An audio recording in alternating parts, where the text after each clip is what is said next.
Hello and welcome, and we are live here with what number are we on? 38 something? Yeah, the 38th episode of the podcast. I am Enigmatic Rose, and I'm hosting today, and we are also here with our regular panelist, Lord Lambert. Hello there.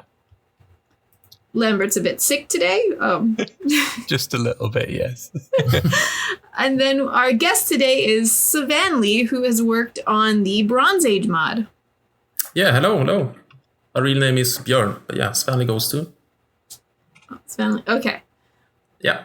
Would you like to be called Svanley or... No, Svanley is good. Svanley's good. Okay, dokes. It's a bit more All personal, right. but yeah. Well, hello and welcome, everybody. Both Leanna and Father Lorist have been lost in black holes. We're not quite sure what happened to them, but hopefully they'll find their way back to next week. And I would have joined them if I could have, We can't be having just Rose on her own being on the podcast, because just imagine the tangents. She's the worst for them. The podcast would never get going. It'd just be tangent after tangent. Oh, it'd be terrible. So, yeah, I'm here to keep her in check. Do we believe what Lambert's saying? Yeah, we all believe it. Let's move on quickly. Well, first up, we're going to talk about humankind, because we kind of forgot them last week by accident, folks. It wasn't intentional. We just got distracted by CK3 being out. So, last week they announced that the Venetians are going to be in the game for the Renaissance. Or not for the Renaissance, Indeed. for the early modern era. Tangents are good. Oh. Indeed, they are. You know what's also good are Thank you, ships. Ships are good. Alright, so the emblematic unit for the Venetians is the galleass, which makes a lot of sense. They're, having Venetians have a special unit that wasn't a navy would have been very strange. So, making that is useful. Their emblematic quarter, yeah, I can see where they're coming from, but you would have thought that the Arsenale would have been a bit more unique to Venice. What's the Arsenale? It's where they built all their ships. A bit like the Kothon in Carthage. It was Venice's, that's where they built tons of ships all at the same time. It was kind of really ahead of their time. So it would be huge dry dock. It would be a district that they placed, or quarter, sorry, that they placed on the water if they did that. Yeah. And maybe it'll allow you to create more than one ship at a time. Mm-hmm. Or every ship that you built, you get two of them. Something like that would be very Venetian. I think it would fit quite a lot. That would work quite well. It's in Civ though, right? Maybe that's why. Yeah, Civ does have a wonder like that. Yeah. Yeah, I imagine that might be a reason why they aren't. It's a pretty notable one. Mm-hmm. It would be what I would think of when I was thinking Venice, though. So instead, we have lots of culture coming out with creating masterpieces and art. One thing is, I don't really think about art with Venice. I tend to think more of that with Florence. Yeah, the same. Florence and Tuscany are kind of same thing, but yeah, both of those, and also a little bit of Milan, a bit of Ferrara, but Venice has always been more of a trade thing. Mm-hmm, definitely. Less cultural. Though it feels nice to attack them in CK3 and then make their culture Italian when you're playing Matilda of Tuscany. I will be trying that achievement as soon as it's fixed. Yes. That seems like a lot of fun. All right, next up, the one released this week is everyone's favorite nation in EU4, the Ottomans. Yeah, their emblematic unit makes absolute sense. Janissaries are the reason why the Ottomans were so strong. They were the elite core of the Ottoman army, so yeah, that makes sense. Their emblematic quarter, taken Roman churches and cathedrals and turned them into mosques. Yeah, that's something the Ottomans did a lot. So it would make Father Loris very, very happy. as he likes to point out, he just wants to put minarets on everything. So yes, he does. And sadly, he's lost in that black hole, so he can't sit here and talk about minarets and how they should be built all over Tibet. Yeah, so sucks to be him, and let's keep those minarets down. No, but their emblematic water makes sense. Calling it Sultan Kami, though, I've never heard that before. Maybe, I don't know, it might be absolutely correct, but it's just not something that I've heard of. Well, let's move back to the past. You talked about turning Roman buildings into Muslim mosques. How about turning back to the time when those Roman temples were being built?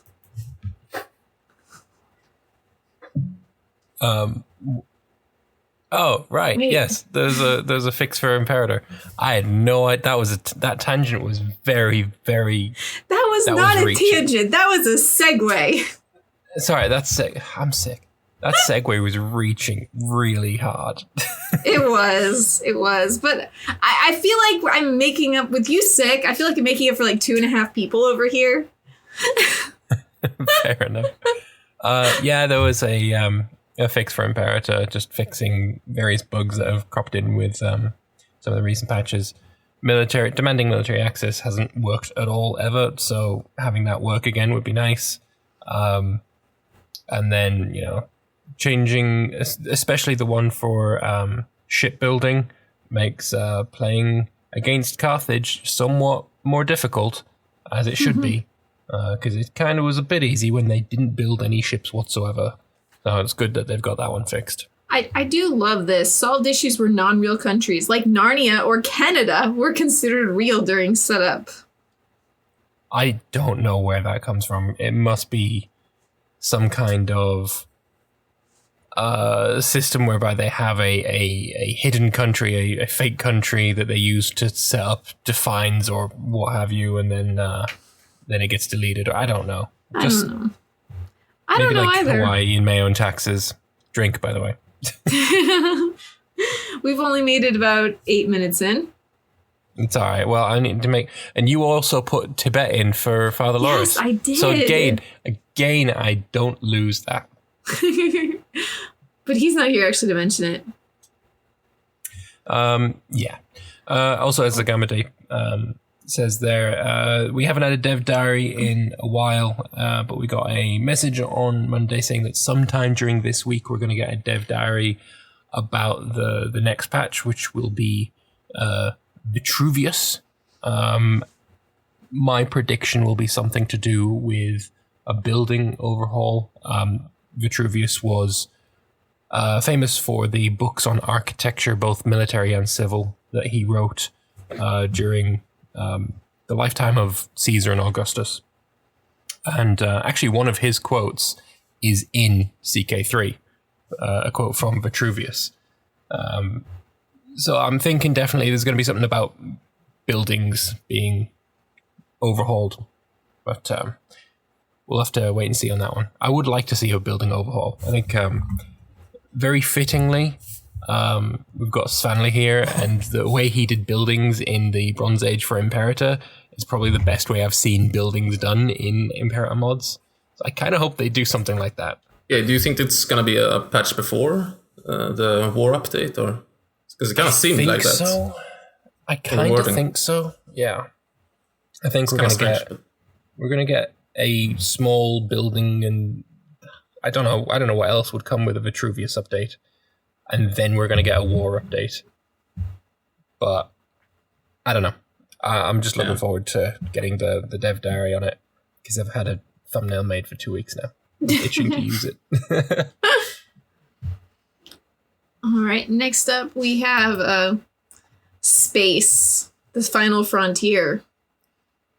Quite a bit different from CK3. There was a Stellaris dev diary where Caligula, talks about narrative writing and scripting, which is a great wall of text and is a little beyond me on the most part.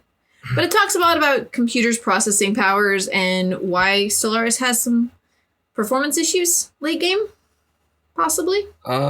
if they can get late game lag sorted out in Stellaris, I will play the late game. And they've made strides in it in doing so. With every patch it gets a little bit better, but then there's a patch that comes along and makes it worse.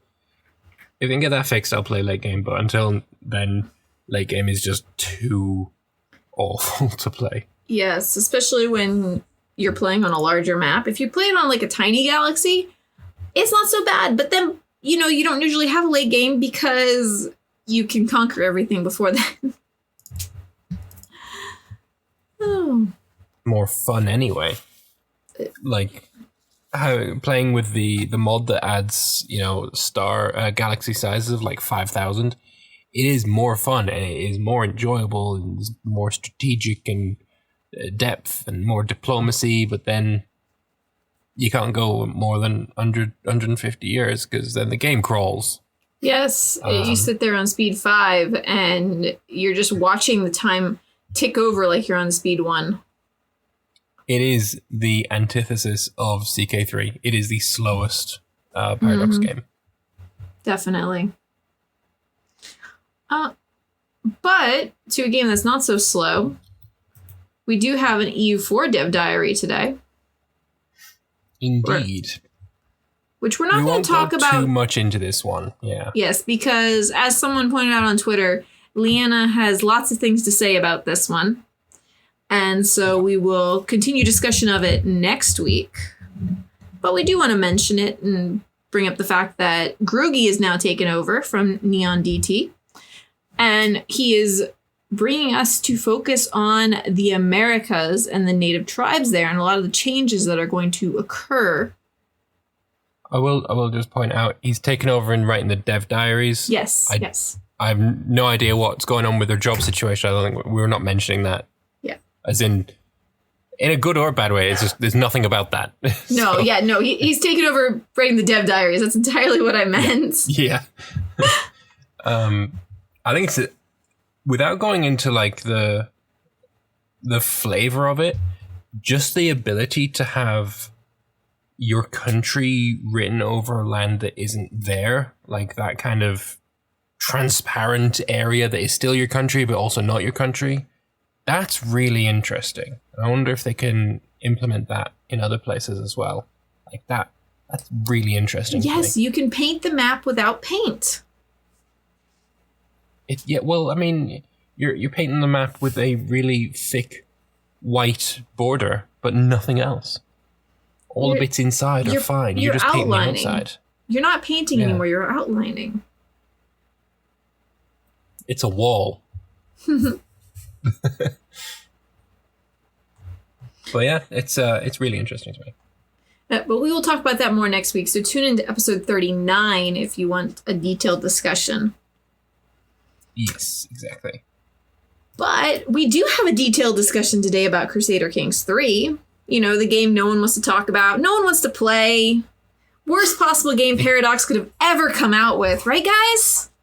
Oh, yeah. I mean, the UI is just blah, and the gameplay is blah. And, it's a terrible, terrible game that I can't get enough of. We did have a quick little dev diary saying, hello, we're glad you liked the game, essentially. You see you're all having lots of fun. We're working on some upgrades, an upcoming patch, release date to be decided, which has some improvements that didn't make it into release, including some fancy UI upgrades, which I really hope some of the UI things I mentioned in a recent video over on YouTube get in, especially being able to like attach armies. That would be nice. Yeah. That's a weird one. It's kind of looking for the button. It's just not there. Yeah, there's no way to attach armies. Allies to help you. Yes. And you can't tell them to go siege somewhere. And the thing is, you could do that in CK2. You could tell them, hey, go siege this castle over here for me, please. And they do it. Or, hey, go hang out with me, please. They do it. Nope. Now you just kind of got to hope that they'll, magically decide to stay near you. The one thing that's really irking me about the UI is when you have your character screen open, you have to close it to then see the other buttons that are behind it. it's very, very different to the rest of Paradox's games, where if you open a tab, you can just open all the rest of the tabs, they're still there. And it's very different to have a UI hide UI.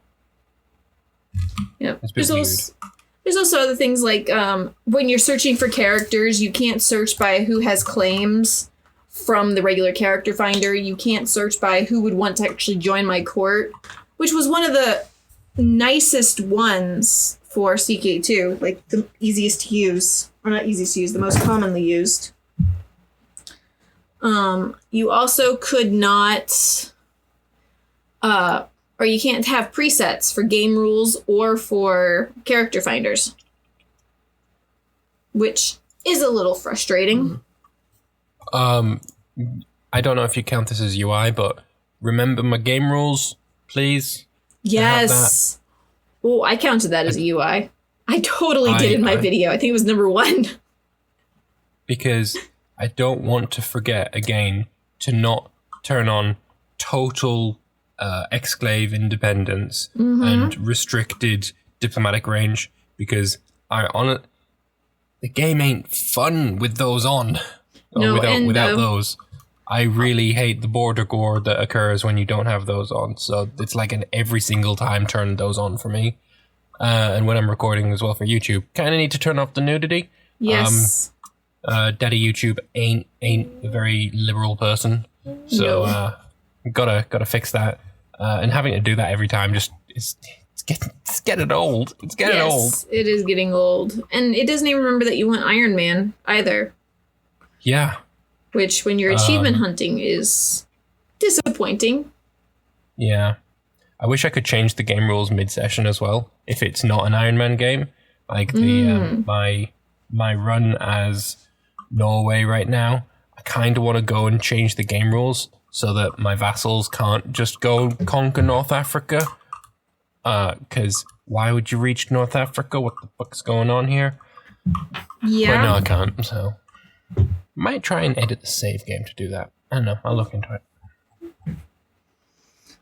All right, but that brings us to our main topic today, and editing and creating stuff, is we're going to talk to Svanley here about the Bronze Age mod, which came out the day of CK3's release, and was also in Imperator before, but is now in both games. You want to tell us a little about yourself, Svanley? Yeah, we've been working on the mod now for more than a year, actually. Started in last April, so... And a lot is different in Crusader Kings 3, but... I mean, you recognize the map, but otherwise it's very different. It's very exciting. We actually passed the Imperator's total subscriber numbers, I think it was 2 days ago, on the CK3 mod. So we got 1 year and 2 months of subscribers in... what was it, 7 days, 6 days or something? I think it was 6. So it's really crazy. And the viewers is double in that time as well, twice as many. So yeah, it's been really good. It's been great. That's exciting. I see that you had to, make new clothing options for the 3D characters. Was that difficult? No, I didn't do that at all. We have some really good 3D artists that also came over from Imperator that's worked on some stuff. I mean, that's the biggest, the most lacking part of the mod currently. And we hear a lot of people say that they're waiting for better clothes. So currently we have the Egypt ones. They were made by Alcoholic, also known as Rewinged. And he did some of the Imperator stuff as well. And we also have some more stuff, but most of it is lacking. But we're really focusing on that, though, adding more of it. But it's really hard. You have to, to make it look that good. It's a lot of work. So there's only so many people that can actually do it. It's probably gonna be by far the biggest challenge for CK3 modders compared to CK2, especially when you got fantasy mods and stuff like that, where you need entire new races and all that. It's something that we've spoken about for probably since we started the podcast. Is we're worried about how needing to do 3D modeling is going to affect fantasy mods like Geheimnisnacht, which is my favorite mod from CK2. I'm worried. I really want me some Geheimnisnacht, but it's not going to look right if Yeah. Vlad von Karstein is wearing some royal linens. It just wouldn't really work. Yeah, and there's like 5 different races and stuff like that. It's just making one is very challenging, and there's a lot of animations and stuff that come with it. So yeah, that's gonna be a real big problem. But it's so maybe you might see fewer total overhaul mods, I think, but more quality ones. Yeah, but you can also share resources. So the modding community for Paradox games, especially, is very, at least for Imperator, was very open to sharing stuff and such. So you have that Warhammer mod, right? I mean, they can share vampire stuff with. There's another vampire mod.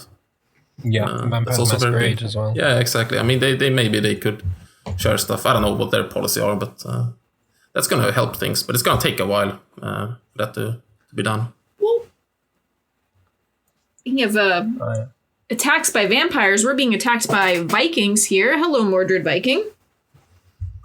Hey, the Vikings are invading in the Bronze Age. Did they find time travel? It's not Vikings, they're sea people. It's the sea people.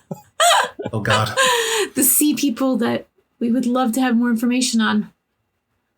Yeah. Oh, speaking of, and here's my go watch this channel tangent for the week.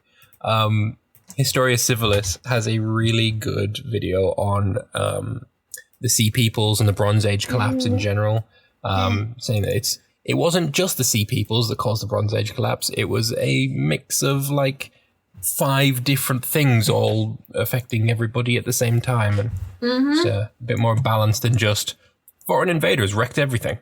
Yeah, it was possible the invaders were brought around because there were other issues as well happening. Famines and such as well. Yeah. But yeah, if you want to learn more about the Bronze Age collapse, I would recommend that. Yeah, it's kind of good because we added a second start date as well with the 1591. That is a lot closer to the collapse.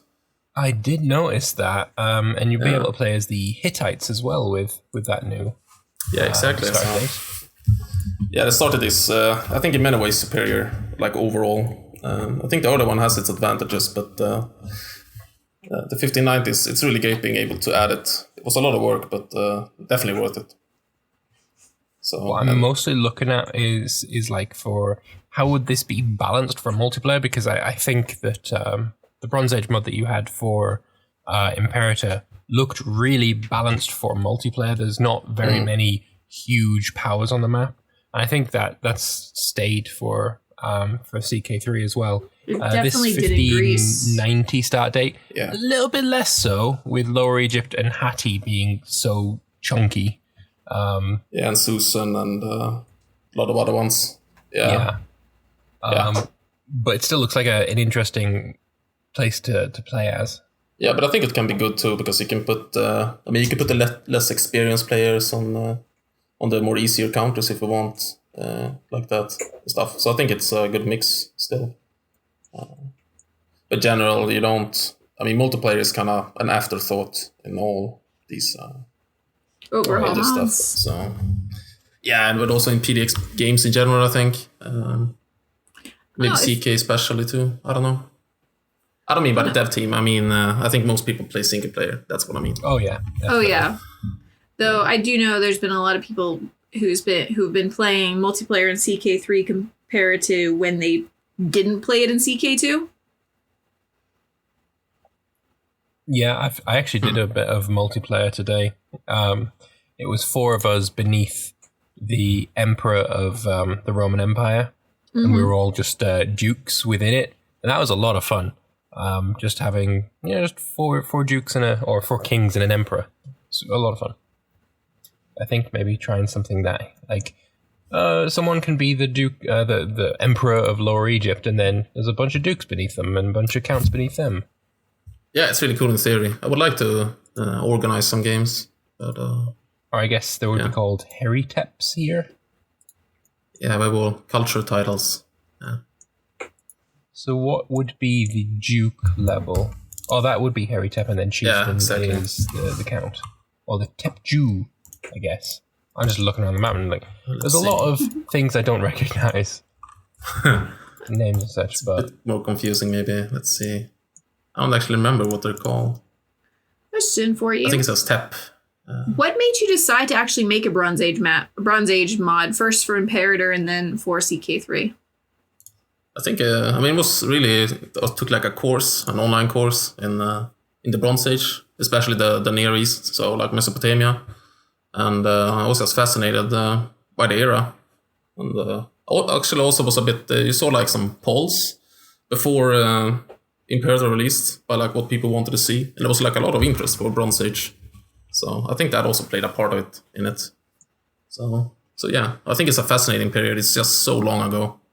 I think a lot of people's imagine the far distant past. I think they stop at like the Persians or the Romans or even like the or even like the Bible, like the Old Testament stories.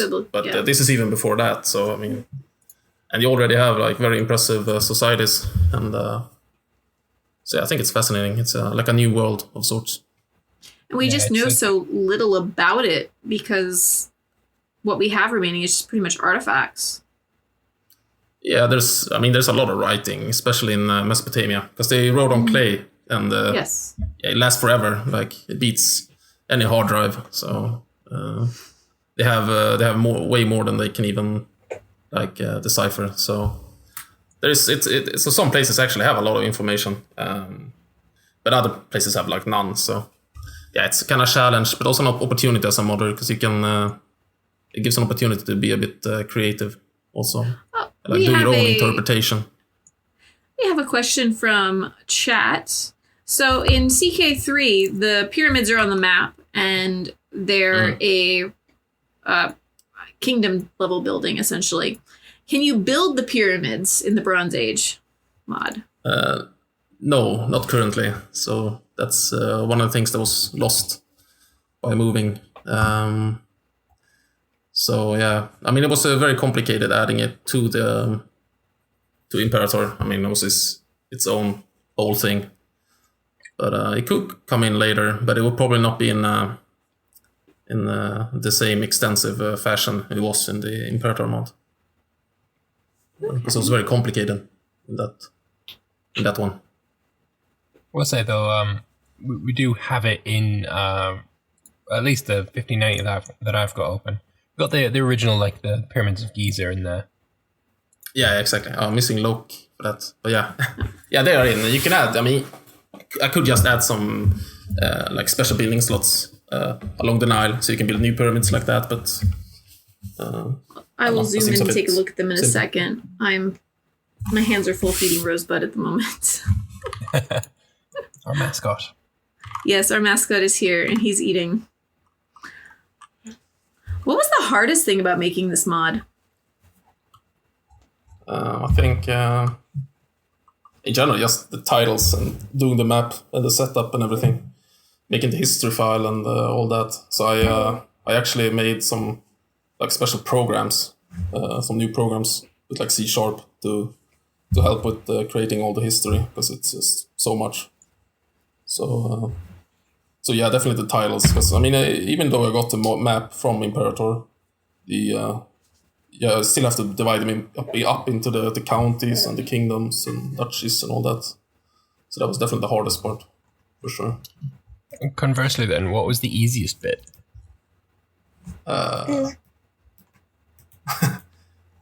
Easiest part, just the motivation to do it. I mean, I guess just getting the map. I mean, the files are very similar in the two games, so you basically just copy paste them and it works. So that was definitely easy. Just getting map to load, but it didn't look good. But I mean, that's the biggest part for like anybody making a map mod, making an overhaul or wanting to like make a new size on the map. It's making it just work in the first place is such a problem. And yeah. I will say, I absolutely love the way that in the paper map version, when you zoom out, you've got the cliffs beneath everything on the south side. That looks really good. That looks really, really good. Yeah, that was also made by another part, person in the team. His name is Sloth, and he also makes that, and he does a lot of graphic stuff. He does a lot of icons. He's very, very good. It looks really good. I mean, the plat map was the paper map was very popular and appreciated in the Imperator mod. It's completely redone here, but I think this one is even better personally. I like as well the font that you've used for it as well. It really suits the era. Yeah, he found a new font as well. So yeah, that one is really good. Finding good fonts is very, very hard. We looked at so many fonts over the months, and they all honestly look kind of bad. This is the first one that actually looks good. And it's very fitting of the time period. Like, it feels like someone could have carved this into clay. Yeah, I mean, the alphabet wasn't invented for like a few hundred years, but yes. Well, yes, but it fits somehow. They had pictographs. Yeah, exactly. Yeah, I see what you mean about the clothing. This guy looks like he just stepped out of CK3 and he got lost in time. Yeah, I mean, it's a big thing. Yeah, the Egypt ones look great though. Yeah, exactly. So go play in Egypt. Your wives can have clothes, but you're cosplaying well.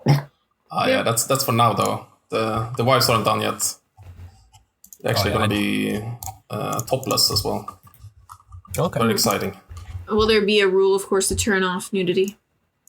Yeah, we gotta have that. I mean, there's one in the. I don't know how it works then as well, but yeah, we gotta fix that because we want YouTubers and streamers and stuff to be able to enjoy the game or I mean, for whatever other reason.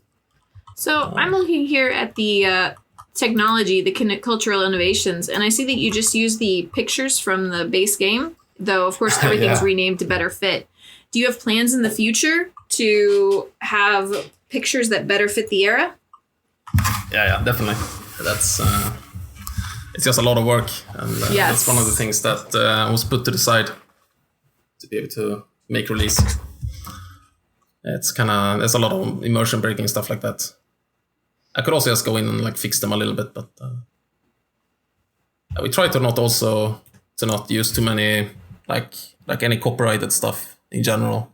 So like you could go and just Google some stuff and clip it and paste it, but we try and do original stuff as whenever possible, really. Of course. Yeah, takes time. Yeah, I can definitely see where the time comes in. Yes. Ooh, I love the tenants. You have things like horse worship. Let's go worship Glitterpuff, please. One thing that was big in the Imperator version of the mod was trading, especially when I was playing in Mesopotamia and you had just metric butt ton of ports. But there's not really much trade in CK3. Do you have any plans to have something to fill that gap? Yeah, that's one of the losses. There were a few like those that I mean, it's doing it right would take a lot of work. I think definitely it could be something to be added later on. But yeah, it's simply just a lot of things on the menu, but it could be added, definitely. I wonder if I haven't really played CK2 that recently, but there is some kind of trade mechanic in it, right? In CK2 there was like the Silk Road, which you could I guess have the Tin Road. Yeah, exactly. But that's also not made the way to CK3, unfortunately. Yeah. No, at least so it's not yet. We have hopes for Merchant Republics. Yes, and we're all in disagreement with one proud Bavarian who doesn't like that. Yes, he does not like the Merchant Republics for some reason. I mean, did anybody play them? I mean, yes, I did. It was my favorite way to play the game. Oh, okay. I think I tried it once, but kind of boring. Playing 4 players all in Venice, like fighting out to be the Grand Doge. Oh, that's fun. That's a lot of fun. And I think one of my favorite runs is I took Ireland. We know Lambert loves that place.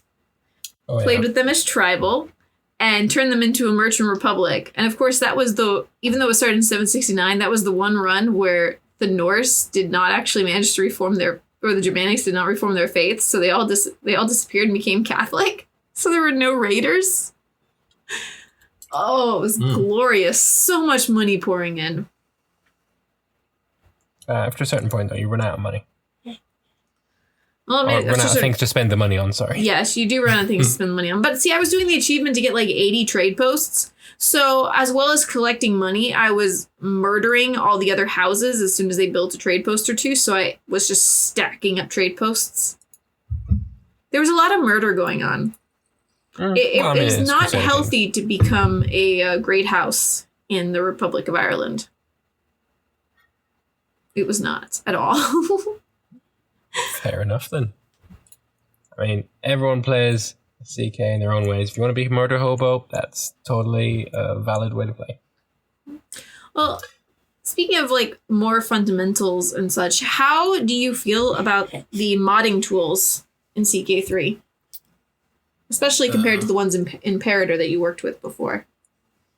Yeah, I mean, the map editor is basically the same one, and it's very, very helpful. It's the biggest change from the earlier games. You can make something. I'm very proud about the map. I worked a lot on the map, and that's only possible because of the map editor. Other than that, there's basically no tools that I know of. There might be some graphical stuff, but there's no setup editor. The Imperator mod game had it has the setup editor, so you can easily like change the terrain and stuff. There's none of that in Crusader Kings, and that's kind of unfortunate. I think I would like them to add that because and also for history stuff. I mean, just doing that is a massive pain. I don't understand having to see the history of each kingdom and stuff. Yeah. Don't click on that in the mod. Just pretend it's not there because there's no history at all. Everything just appeared. The world didn't exist before the mod started. Yeah, exactly. We've gone so far back in time that we don't have any more back in time to go back to. So please don't look at the back in time part of the mod. Yes. It's not that bad. It's just blank. So it's part of the. It's kind of like that in some parts of Vanilla too, but yeah, it's a lot of work. There's so much work adding history. So with an editor, that would be really, really big. Oh. What was your favorite part making this mod? I definitely think it was like in the Imperator mod. I worked a lot on adding new stuff onto the game. So you had the pyramids, or like the religion overhaul, or the tech thing, or the building stuff as well. But in Crusader Kings, I think there's a lot of potential to work within the systems in a really fun way. The way you can just mod tenants, for example. Tenants work in such a great way that you can basically do whatever you want with them, and you can add some fun, meaningful gameplay within a tenant or within any innovations. And so I think that's definitely the fun part, being able to like working within the system and creating something that's it kind of seems seamless. It doesn't seem like a mod because when you add stuff like the religion or the pyramids or the tech, it doesn't seem. It appears like a mod. It's kind of obviously a mod, but with the CK, you can't. When you make a new tenant, it just goes together with the rest of the game flawlessly. You could literally make a mod that just added more tenants to the game, the base game, correct? You could do that. Was that the question? Yeah, that was a question. I don't mod. Yeah. I don't know much about modding. Yeah, that would. We're probably going to see that eventually. But that goes into any mod. If you make the vampire mod, for example, does all the vampire stuff through the. You can represent like different vampiric societies through the different religions and their tenets and their policies and things. So that's really cool. You could add different kind of matriarchies and structures like that. So the mod was able to. So in the Crusader Kings was able to really do like matriarchal stuff and some other more stuff like that. That is kind of cool. I have played a little bit of that mod as well. And yeah, I know what you're talking about, putting all of the, why is this vampire family different from this one? Oh, look at their religion. It makes sense. it's awesome because you can just work within the system. It's amazing. I think Crusader Kings. I haven't modded all games, but CK3 must be the most moddable game ever. I think overall. Well, that's good news to hear. Definitely. We have a couple questions from chats. So we had Mayror asking if you plan to do another start date, such as like 1200 BC, or are you sticking with the 2 that you have? Yeah, I mean, that's a good question. I mean, it would be really cool, and I've been thinking about something like that, like having the Trojan War and the Bronze Age collapse. That would be cool. And it wouldn't be. I mean, it would be surprisingly little work actually, but at the same time, some mods and some projects in general can make the mistake of doing too many things. So you might wanna. It might be better to focus on the two bookmarks we already have. So maybe it could definitely happen, but it depends very much on. All right, we have. Ideally, it doesn't like take anything from the other 2 bookmarks. They can have them all be represented. Okay, we have another question from Agamade.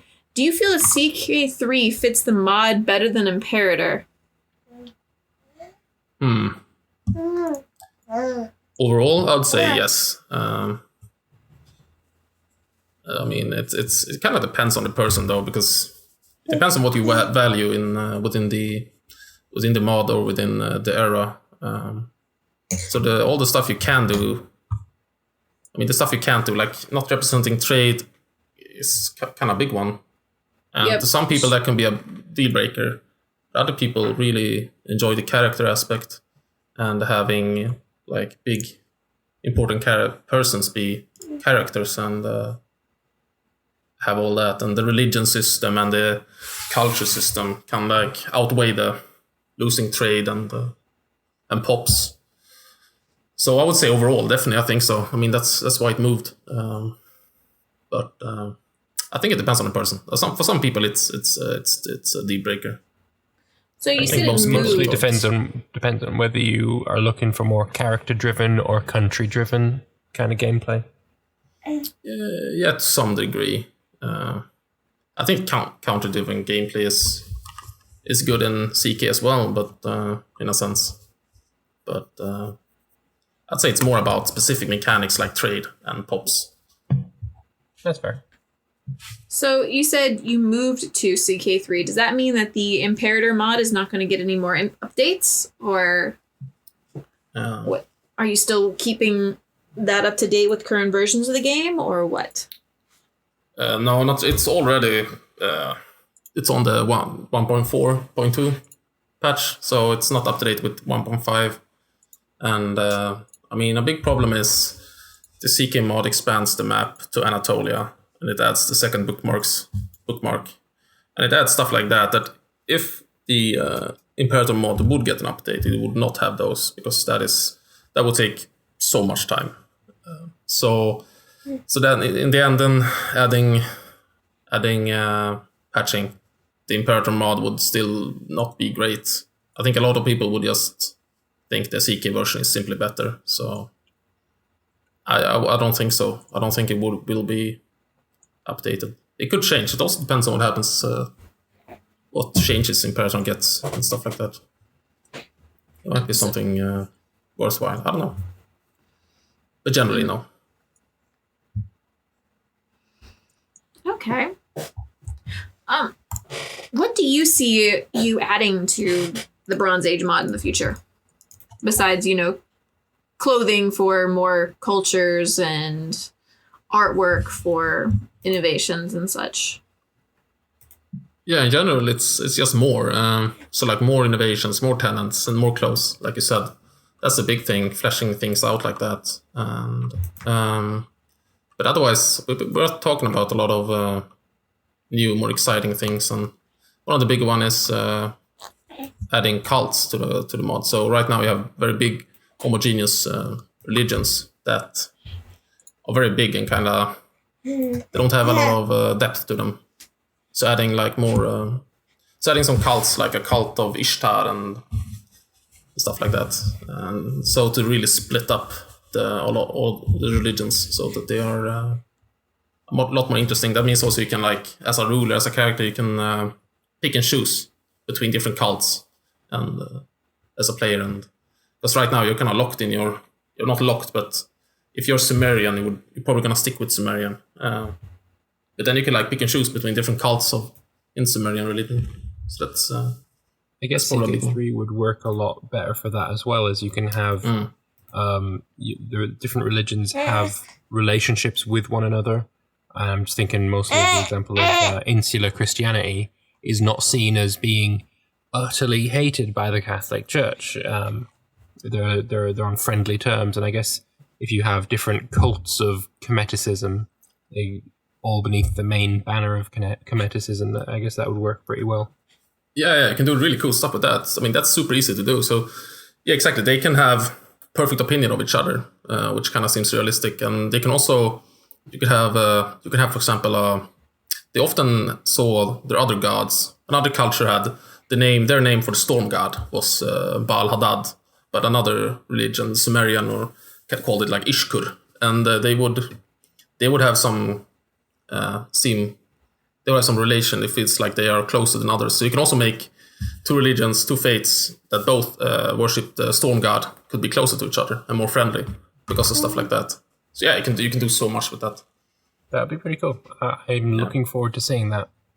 It does sound really cool. I noticed like looking here, that you did some virtues as being like possessed and lunatic. I don't think I've noticed that in the actual base game of CK3, or if I just not found a religion that does that. Yeah, I think the Adorkism spirit. Those I think the African religion that worships spirits has possessed and stuff like as virtues. Yeah, because I haven't played down in Africa yet. I've played Europe, and I'm playing over in India as well right now. Yeah, I think Africa is pretty fun to play in. So certainly somewhere that it's with CK3 just adding Africa as a playable region now. It's a place a lot of people won't have too much knowledge of. So if they're curious, then they can go play it. And it's just remains to be seen if enough people are curious about the region. Yeah, it's quite fleshed out there. Yeah. So how much have you played the mod, Lambert? I have played a small campaign as the Thebans in the first start date, the original start date, and then I died very quickly, and then I played as the Knossos as well, that went pretty fun. I united Crete from the Kingdom of Crete, but didn't get too much further after that. I've been quite busy recently, but I definitely plan on putting more hours in on the mod. Yeah, I don't think most people don't look at total overhauls yet. Yeah, we're still learning the base game. Vanilla is still fresh enough to not bore me. Yeah, that was pretty funny on release. Like I was releasing the mod and people were like, I haven't even downloaded it yet. And it's like, yeah, it's not a lot of player base yet. But no, but I'm sure that'll increase in time. I think it was Rock Paper Shotgun did an article about the mod as well. Yeah. That's exactly. Pretty cool. Yeah, it's a lot of intention and stuff. That's kind of cool. Imperator has just released. Sorry, not Imperator. CK3 has just released, and already there's an overhaul mod about the Bronze Age. So yeah, that's got to be pretty cool. Yeah, it's a pretty big splash actually. I think obviously I will be doing a YouTube Let's Play with the mod, and I'm very much leaning towards playing as some Phoenicians, as there's not too many of them in the 1590 start date. So if you want to put some focus on there before I get to it, that'd be great. Yeah. I'll get on it right away. Nice. We did have a question earlier in chat asking about, what encourages modders to keep making content, and do you get paid for it? Do you get compensated for your time in some way? And I notice here on your forum posts that you have a Patreon. Yeah, I do. It's released it very recently. Is that to Yeah, help so- cover costs from artwork, computers, everything you need to keep working? I mean, the computer and stuff is fine, but it's more to eat and pay rent. Oh yeah, those are very important. Yeah, kind of important. Yeah, I mean the mod takes up so much of time. I don't have I haven't been studying for a while now. The modding I spent so much time on a mod. So yeah, I mean, eventually gotta get a job though. But there's a lot of developers that got their start in mods, including some of the Crusader Kings developers. So I don't know. I think this might be a good way to get in on the games industry if that's where you're looking to go. You know? Yeah, definitely. That's been a big part of it from the very beginning. So that's also how I somehow kind of justify spending so much time on it to kind of start a career within game industry. But it's very hard though. It's extremely competitive. Yeah, I can imagine. But I mean, getting in there first with like the first big overhaul mod on a brand new game that's the most popular game that Paradox has ever released, it's got to be a pretty good start, I would imagine. It has to be a good I start. hope so. Yeah, we'll see. I mean, Definitely. it's I guess it's evening time over in Europe, but it's 4:22 here in the States over on the East Coast. And there's 71,000 people playing Crusader Kings 3 right now. Yeah, wow. Yeah, that's several hours post peak, right? There was, I believe it was 98 or 99,000 is the maximum I've seen. I don't know if it's breached 100k, but Yeah, that was so unfortunate. really so close. I was like, can't Paradox just buy some bots? Like, come on. Because that's the headline, right? You get the headline, 100k, but it's nothing. the first game to get it as well. It would be, I think CK3 is probably going to be the first game to get it. I think the first update is going to bring a lot of people in, and it's gonna get it. Because I mean, with Paradox games, the user base grows over time. It's been it's been true for every one of their games. Let's just combine with CK2. There's still about 9,000 people playing CK2 right now. Well, if those guys stop playing the bloody old game and get their ass on the new game, we'd have got 100k already. You know, they should have shut down CK2 is a free temporarily. game. If you're a poor college kid, you know, not everyone has I don't think the CK2 numbers went down, budget actually. to spend. It's free as well, though. But yeah. Mm-hmm. Well, CK3 is on Xbox Game Pass, which is, I mean, it's only €1 to try it out for the first month. Or we just had a Dogberry point out in chat that their computer cannot currently handle Crusader Kings 3, so they're still playing CK2. Which I can some totally... people have, some people have excuses. Hey, I can totally get that. I played about 60 hours of the original Crusader Kings after CK2 came out because my laptop would not run Crusader Kings 2. And I couldn't buy a new one until like October. And of course the game came out in February. Yeah. And then Halbor is there. CK3 runs better for me. I think it is all about the graphics card, whether it's going to run better or worse for you, because while on the CPU front, I think CK3 is a lot softer than CK2. Graphically, there's no competition. You need a better graphics card for CK3 than 2. Mm-hmm. All those lovely 3D characters. Yes. I mean, I've noticed a difference just by looking at the load on the graphics card. It is higher. It is undeniably higher. They're it's also not under enough the to minimum make it requirements chug, for but RAM. Like, yeah. RAM's important too. Yes. I mean, it's like it's a whole system that works together. Well, I mean, that's a really big thing. The performance in Crusader Kings 3. I don't understand how it's so good, but it's insane. It's incredible. Yes. It's like, oh, I want to do a time-lapse video. I'll put it on overnight. I woke up. Oh, we've gone 1,000 years. I was only planning on going about 300, but sure, now I've got 1,000 years of footage that I have to. Well, when you said that you had 1,000 years of footage, I was like, I'm gonna do a time lapse, but here, I'll start in the evening while I'm, eating dinner and putting Rosebud to bed. And by the time I finished all of that, it was done. Yeah. It's crazy how fast it is. Like, I was getting, in the early game, I get 30 seconds per year. Oh, that's really slow too. I know, Meneth was saying that. It's awful. But I mean, I was probably rendering at the same time. I don't know. Oh, okay. Yeah. But yeah, 30 seconds per year is apparently slow, and it's still I think some people have 5 seconds. Unplayably quick. It's still unplayably quick.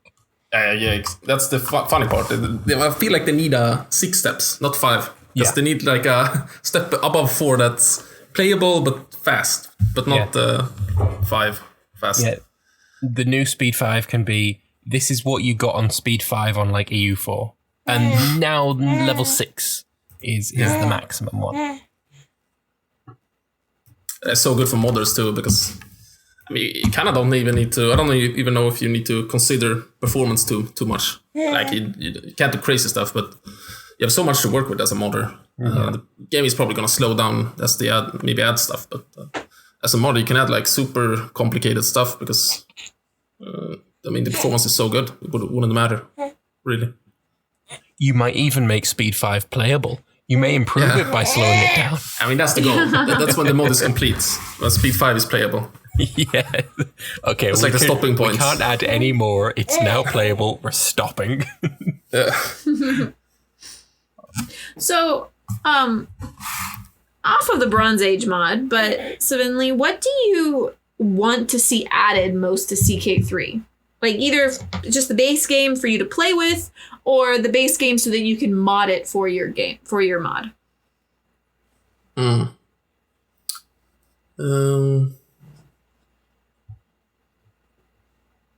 That's kind of hard because it's kind of biased. I want stuff for, because I would like to trade. I mean, if they could have trade, maybe not fits the base game very well, but it would be great for the mod. So, well, if it was with like for the mod, I would definitely say trade. Merchant Republic DLC, trade would be very important, even if it wasn't as complex as Imperator. I mean, that's definitely a legitimate thing to ask for. And I mean, trade is always important. You shouldn't one shouldn't stereotype different eras too much. No. The Middle Ages had a lot of trade as well, of course. So I think you can add it on that note as well. I don't know how well it works with the character part though. They probably want to add stuff that kind of interacts with characters more. The trade and is a bit I don't know. Well, that's why I would think it would probably come with like a Merchant Republic because it would give you a reason to be interacting with all these feudal lords. Maybe you have to broker trade deals. Instead of just putting up a trade post, you have to give the lord has to give you permission to put it there. That would be interesting. Yeah, right. I guess you can kind of put any system to be character focused if you're inventive enough. I'm sure they'll get away with it. Mm-hmm. I mean, like I said, we had Merchant Republics in Crusader Kings 2 that were, if a little laggy, they worked perfectly well. Silk Road was perfectly serviceable. I'm sure they can improve on it as well. So we'll get something. We have a hunch from Halbert in chat thinking that the trade will work sort of like the lease system does in CK3 or work with it. You know, like you lease cities to holy orders and such. Certainly possible. Mm-hmm. It could be interesting. Yeah. Yeah, I do think that trade is something that should be added. Like I say, it's a part of every civilization, every era had some level of trade going on. I mean, with the Bronze Age especially, every single one of the big empires were trading with one another. They had to. To make bronze, you need tin. You don't find tin in Anatolia or Egypt or Mesopotamia. It just ain't there. So where did it come from? Trade. Yeah, that was almost a meme in the IR mod because everybody was just asking where the tin is. There's no tin on the map. There was no tin on the map, so yeah. I think you had some So far in away. like northern Greece area. Yeah. I added some there just for it was like trade routes because I mean you can basically find tin in England and somewhere like I think Thailand or something. It's like super far away. You're not gonna In need big some deposit. really- I mean, I think there's like a very, very small deposit in southern Anatolia. Yeah, the exactly. really big ones, Cornwall. It's not enough at all. I don't think the Cornwall was even. I think that's debated on, but I don't think even that was in use much. But yeah, It's there's a big difference with iron. Iron is everywhere. yeah, Yes. Once they figured out how to melt it. and Cyprus is very, very rich in copper. Yeah, that part that was better in the mod, right? So at least there's special buildings, so you get rich if you're in Cyprus. But yeah, It's just to go on that again. I just find it absolutely fascinating that the birthplace of the Bronze Age is in a place where one of the main components of bronze just isn't found. It's insane to me. yeah. Well, it's because they kind of had the stuff to trade for it, I suppose. Yeah, I guess so. Because But that's it's part just of something what- that always like blows my mind. Like, Well, that's sort of what they think might have caused the Bronze Age collapse. Is the Bronze Age was so dependent on trade between all the different countries, and if you have one hiccup in that trade line, all the pieces fall apart. It's like you're building a house of cards. Yeah, and it happened all the time as well. It's not just the big one. The society is just collapsed all the time. Elsewhere too. I guess the That's- reason we know most about this one so much is through the Egyptians writing about it. Also, I think the mystique and the mysteriousness of the sea peoples that definitely sparked people's imaginations and people hooked onto that. It's Well, we really already know amazing. that I mean, was Mordred Viking jumping back in time with his Viking raiders. So that question's solved. Next one, archaeologist, please. All right, what's the next civilization collapse to talk about? The current one, maybe? Romans. we don't do modern politics on here. Yeah, no modern politics. No modern. Yeah. It's No funny. COVID. It's funny, but please no. I can't take that. The secret Welsh Empire. Okay. Well, I mean, if you All right, want I to see got it. some secret Welsh nonsense, the Succession game of CK3 that I currently recorded. Lambert's in another one that I helped organize, but the one I'm in, Wales is everywhere but in Wales. You didn't turn on the right things then, did you? I Game rules. Game rules. I didn't start it. Aldra Hill started it. Aldra Hill needs to learn game rules. Aldra Hill started it, and then he passed to the Solar Gamer, so I'm the third person in line, and I don't know, I'm just gonna pass this messed up world to A-Spec and he can have fun. Both of the Succession series that I'm in, I'm started first. One of them went really well. The other one, not so much.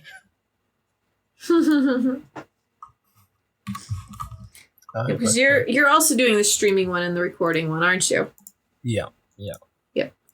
Yep, so Lambert and I are both in two different Succession series. We're not in the same ones. Are But you not one in of the them- Epirus one?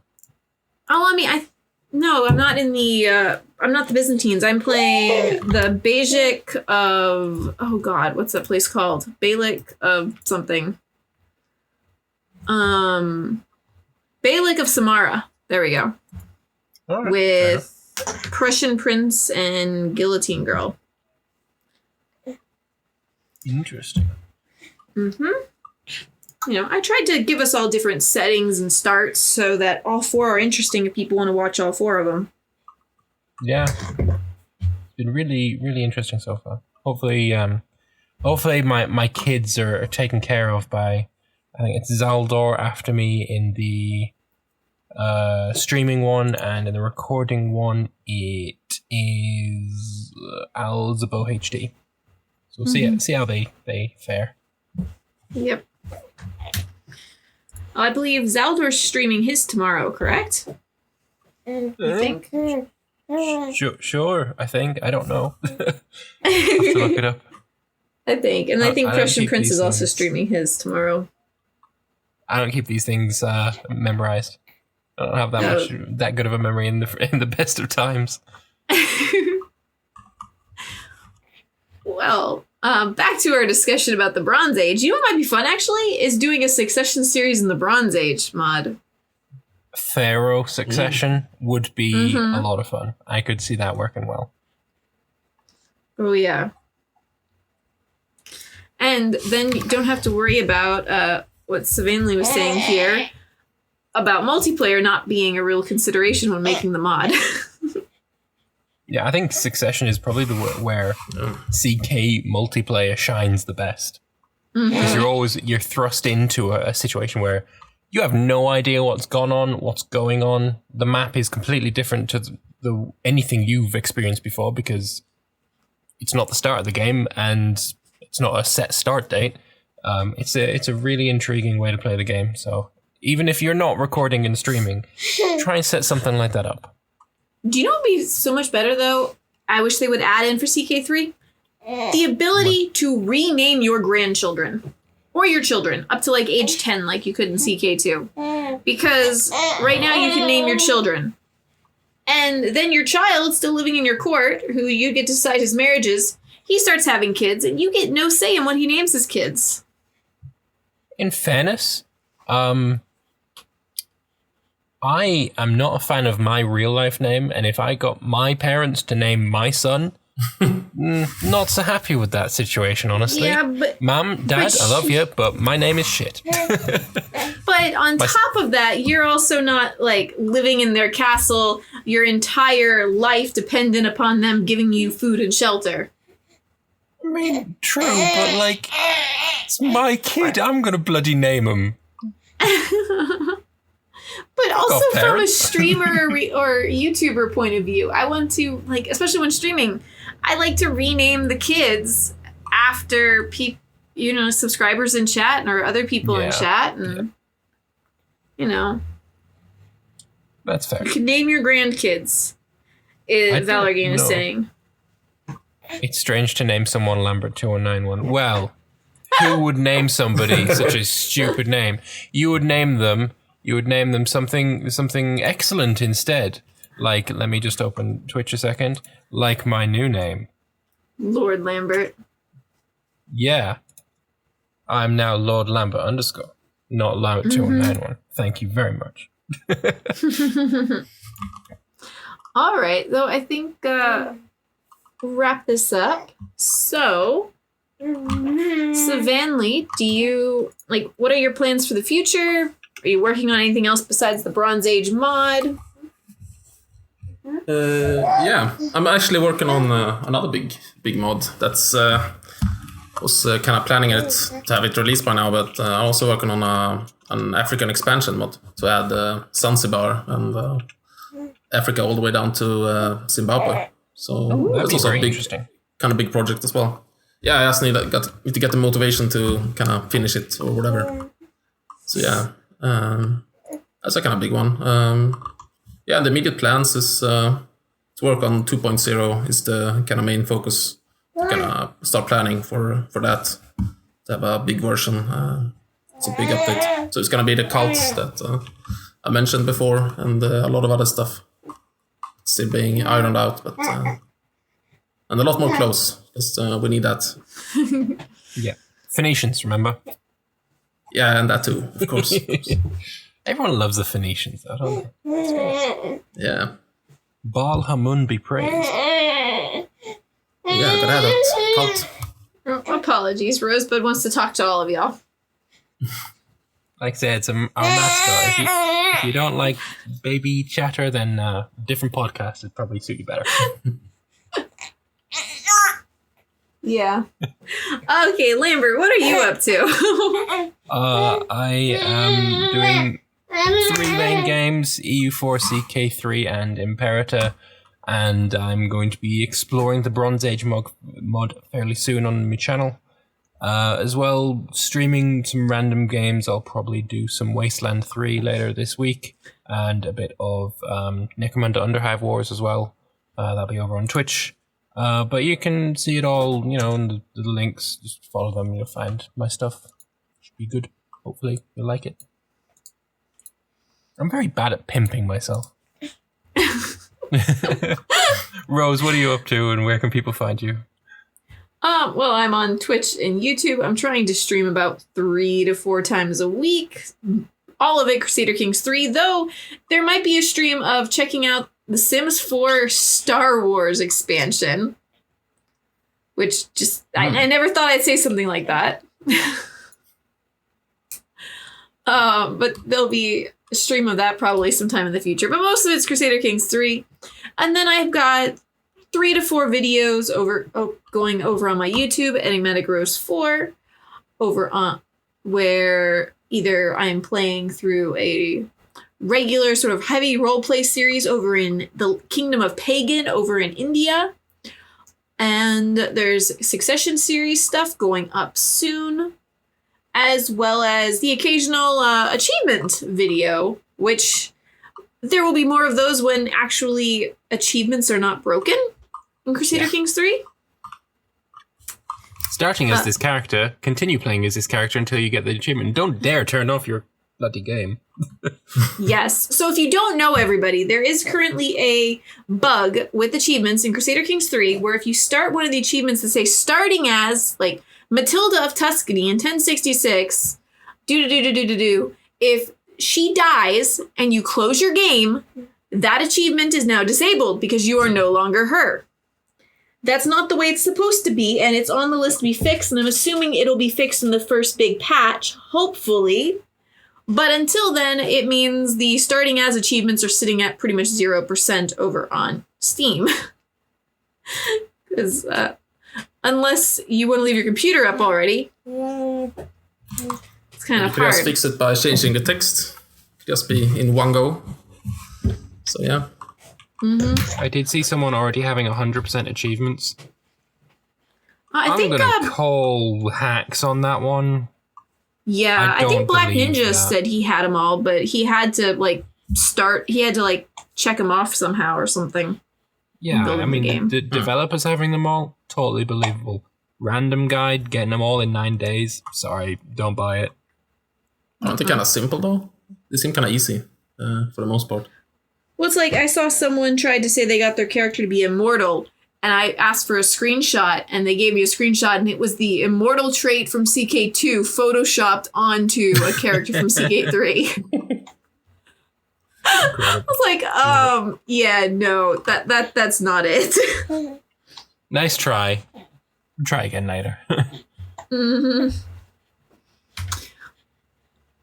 All right, and on another note, guys, we do have 12 episodes up on YouTube. I'm trying to get actually 3, 4, 5 up a week, maybe more. And maybe by the end of September, beginning of October, the episodes will go up there every week when they get posted everywhere else. By the time we have our first year anniversary. All right, but on that note, guys, we'll say goodbye. Remember to check out the Bronze Age mod with Svanley. Links are in chat, and if you're watching this somewhere else, links will be in the description, of course, as well. All right. Yep. Thanks all for watching, guys. Yeah, thanks for coming on and talking about your mod. It's been enlightening. Yep. Of course. Thank you, Svanley. Bye, guys. Yeah. Bye-bye. Bye-bye.